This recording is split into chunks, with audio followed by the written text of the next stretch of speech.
Merhaba sevgili sosyal bilim araştırmacıları.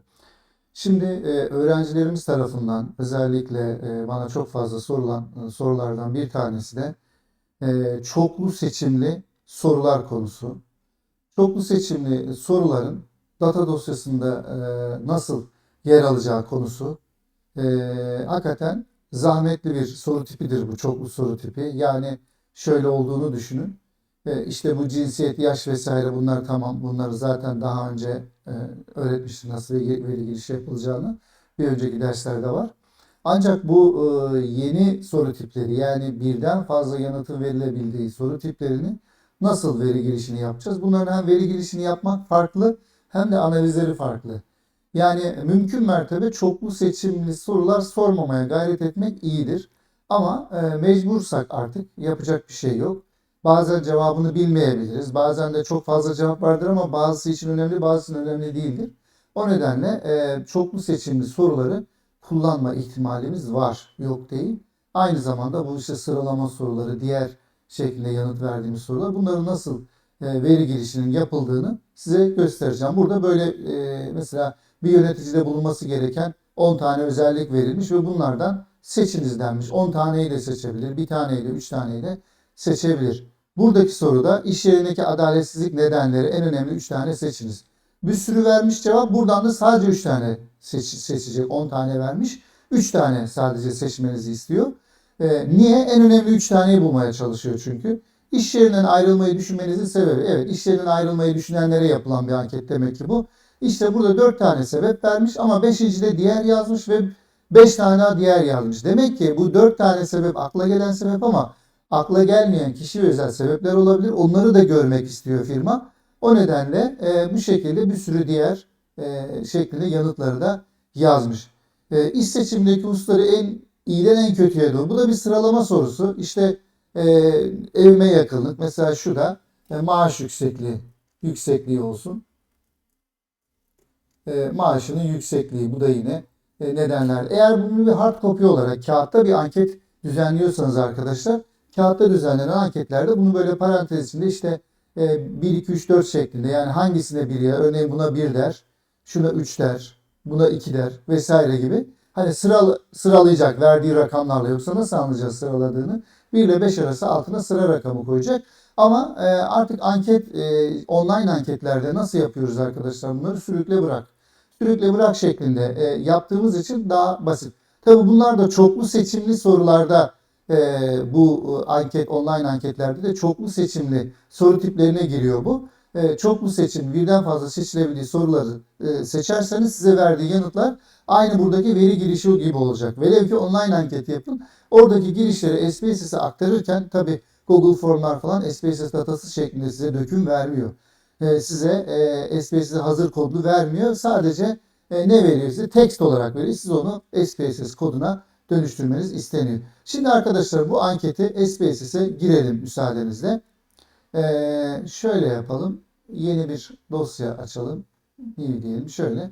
Evet, yeni bir SPSS datası açtık. Şimdi bu SPSS'ten Variable View'den buradan yazacağız. İlk soruları biliyorsunuz. İlk sorularımız hemen ben yine anket sorularını açayım. Anket sorularımızda bir işte cinsiyet var. Cinsiyetimizi buraya yazacağız. 2 yaş var. Şimdi üçüncü soruda 10 tane yanıt var. İşte bu 10 tane yanıtın her biri soru gibi olacak. Yani S3 üçüncü soru ya bu. Üçüncü sorunun birincisi, üçüncü sorunun ikincisi diye 10 tane yazmamız lazım. Bunu böyle yazmaktansa bir tane Excel açıp arkadaşlar. Excel açıp şöyle yaptırıyoruz. S3 1. 10'a kadar bunu aşağı doğru çekersek hazır olacak. 10'a kadar. Aldık bunu buraya yapıştırdık. Pardon. Şuraya yapıştıracağız. Evet. Daha sonra da buraya label'lara o soruları alıp yapıştırmamız lazım. Ya buradan Word'den tek tek alacağız ya da tek tek almak istemiyorsak arkadaşlar şöyle alalım. Beşer beşer bunları Excel'e yapıştıralım. Ama bunu böyle değil de biz nasıl almak istiyoruz? Yapıştırma seçeneklerinde şeyi seçmemiz lazım. Şöyle alalım önce bir. Ctrl C ile aldık. Şuraya geldik. Şu çıkması lazım arkadaşlar. Devrik dönüşüm, transform. Bunu aldık buraya. 1, 2, 3, 4, 5 taneyi buraya yapıştırmamız lazım. 5 tane sırasıyla ilk 5 tanesi. Daha sonra ise sonraki 5 tanesi. Ayrımcılığı herhalde şu.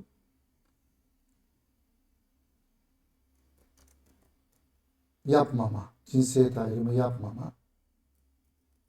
Evet. Şöyle şunları da aldık. Şöyle. Bunu da yine Excel'e yapıştıracağız. Şuraya yapıştırıyoruz. Herhangi bir yere yapıştırıyoruz arkadaşlar. Sonra bunu tekrar alıp tekrar şöyle yapıştıracağız zaten transform şeklinde. Bunları aldık ve buraya yapıştıracağız. Evet. Bu şekliyle yaptık. Peki bunların yanıtları nasıl olacak? Şöyle olacak arkadaşlar. 1 seçildi. Seçildi. 0 seçilmedi. 0 ve 1 şeklinde. Biliyorsunuz 0 yokluk belirten yanıtlarda kullanıyoruz. Bu şekliyle dikotom bir veri oldu, değişken oldu arkadaşlar. Bunlara dikotom ikili 0-1 şeklinde değişkenler, dikotom değişkenler diyoruz. Bu şekliyle bakın S1'den S3'den S3-10'a kadar yazmış olduk. Geldik diğer sorumuza arkadaşlar. Diğer soruda burada İş yerindeki adaletsizliklerden en önemli 3 tane. En önemli 3 tanesini yazacağız ama biz hangi önemli 3 tanesini yazacağımızı yani deneyin katılımcının hangi 3 tanesini yazacağımızı bilmediğimiz için bu tür sorularda da yine aynı tipte veri girişi olacak. Yani 10 tane sebep var, yine S4 birden S4 10'a kadar yazacağız arkadaşlar. S4 alt tire 1 S4 10'a kadar 4 10'a kadar yazacağız. Şöyle aldık bunu buradan. Yine buraya yapıştırdık. 10. Yine arkadaşlar buraya sebepleri yazmamız lazım. Yani oradaki ankette yazılan sebepleri yazmamız lazım. Yine aynı şekilde şu şekilde aldık. Ctrl C ile Excel'e yine önce yapıştırıyoruz. Sonra alıp bunu transform yapıyoruz. Şöyle yapalım. Evet. Bazen çıkmıyor. Şöyle tekrardan seçelim arkadaşlar. Ctrl C ile seçtik. Geldik herhangi bir yere. Dönüştürdük. Takla attırdık ve yapıştırıyoruz. 3, 4, 5. Bu şekliyle yapıştırdık. Sonra diğer 5 tanesini alıyoruz arkadaşlar. Diğer sıradaki 5 tanesini, toplamda 10 tane sebep vardı. Bu diğer 5 tanesini aldık 4. soru için. Bunu da yine Excel'e, o bildiğiniz sayfaya yapıştırıyoruz arkadaşlar. Bunu buradan aldık Ctrl C ile. Bunu buraya yapıştırıyoruz. Ters yine takla attırıp buraya yapıştırdık. Bu şekilde yapıştırdık. Bu da yine aynı arkadaşlar. Seçildi seçilmedi. Burada da yine herhangi bir 4 tanesini seçecek arkadaşlar. Herhangi 3 tanesini pardon. Ama hangi 3 tanesini seçtiyse yani 7 tanesi 0, 3 tanesi 1 olacak. Ama herhangi 3 tanesi onu bilmiyoruz. O şekliyle bunun veri girişi yapılmış olacak. Gelelim diğer sorumuza arkadaşlar. Diğer sorumuzda da 4 tane iş yerinden ayrılmayı düşünmenizin sebebi 4 tane en çok bilinen sebepler ama 6 tane de bilinmez sebepler var. Yani 6 tane yazabilmesine müsaade ettiğimiz, aslında bizim en çok aklımıza gelen ama hiç aklımıza gelmeyen iş yerinden ayrılmayı düşünmenin nedenleri olabilir diye. Yani farklı nedenleri alabilmek için yapıyoruz bunu. Bunu nasıl yapıyoruz? Bunu da aynı S1, S5 birden 4'e kadar önce bir yazalım. Yani ilk 4'e kadar daha önceki yaptığımız gibi olduğu için S5 1 4'e kadar yapacağız. 4 tane yapacağız bunu. Sadece 4 tane.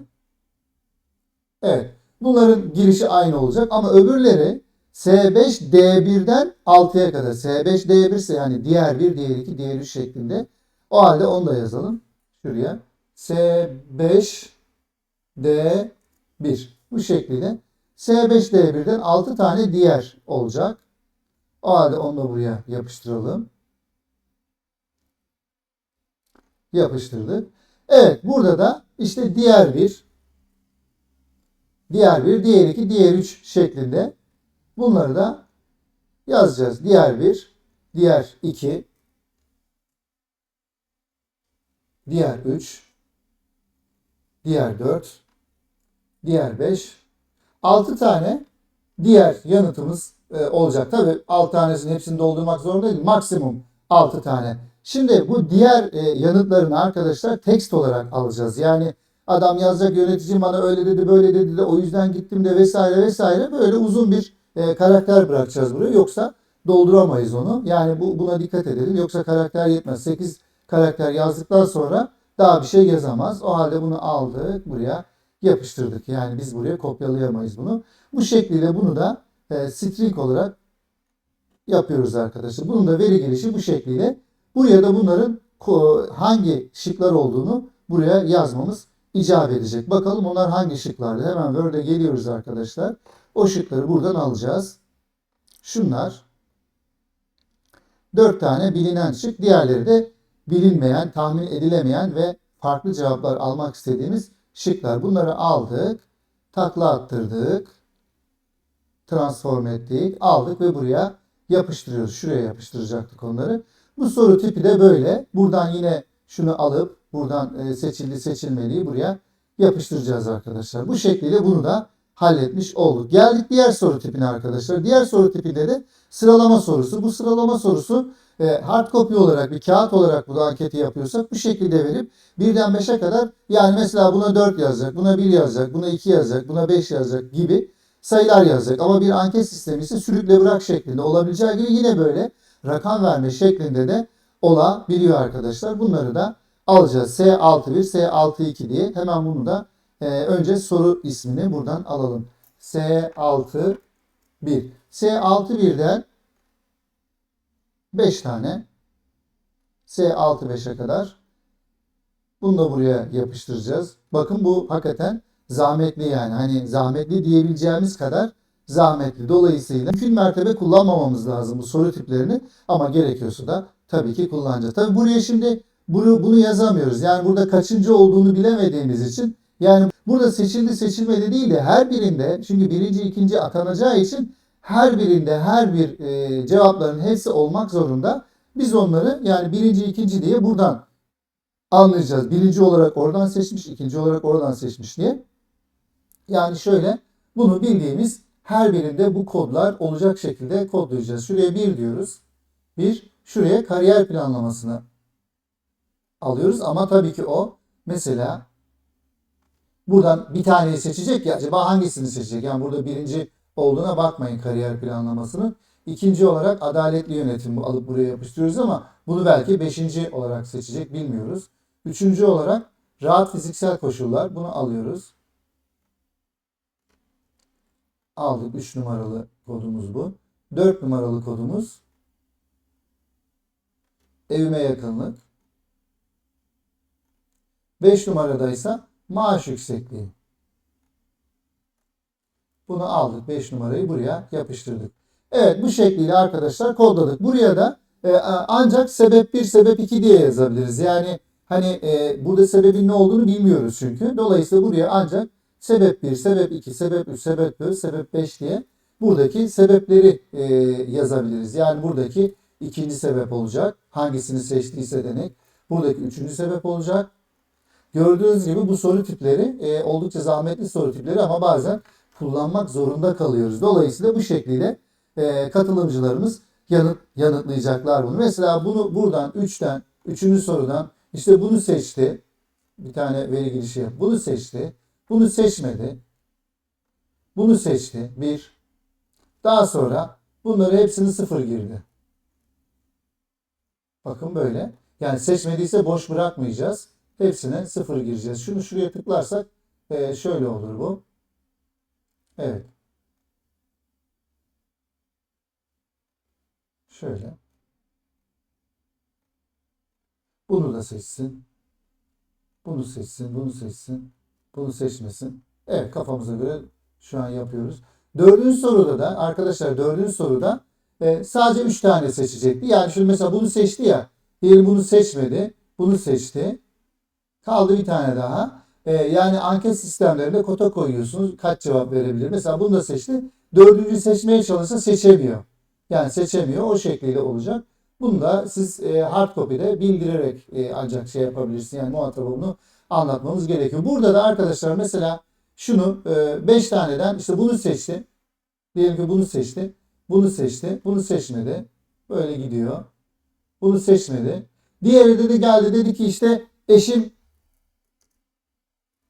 tercih etti buradan çıkmamı diye.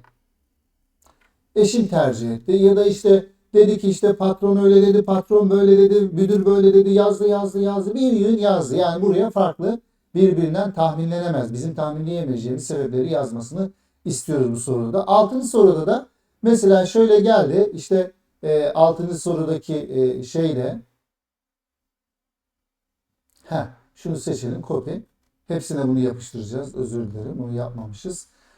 Şöyle mesela bunu diyelim ki buraya altıncı soru S61. Evet.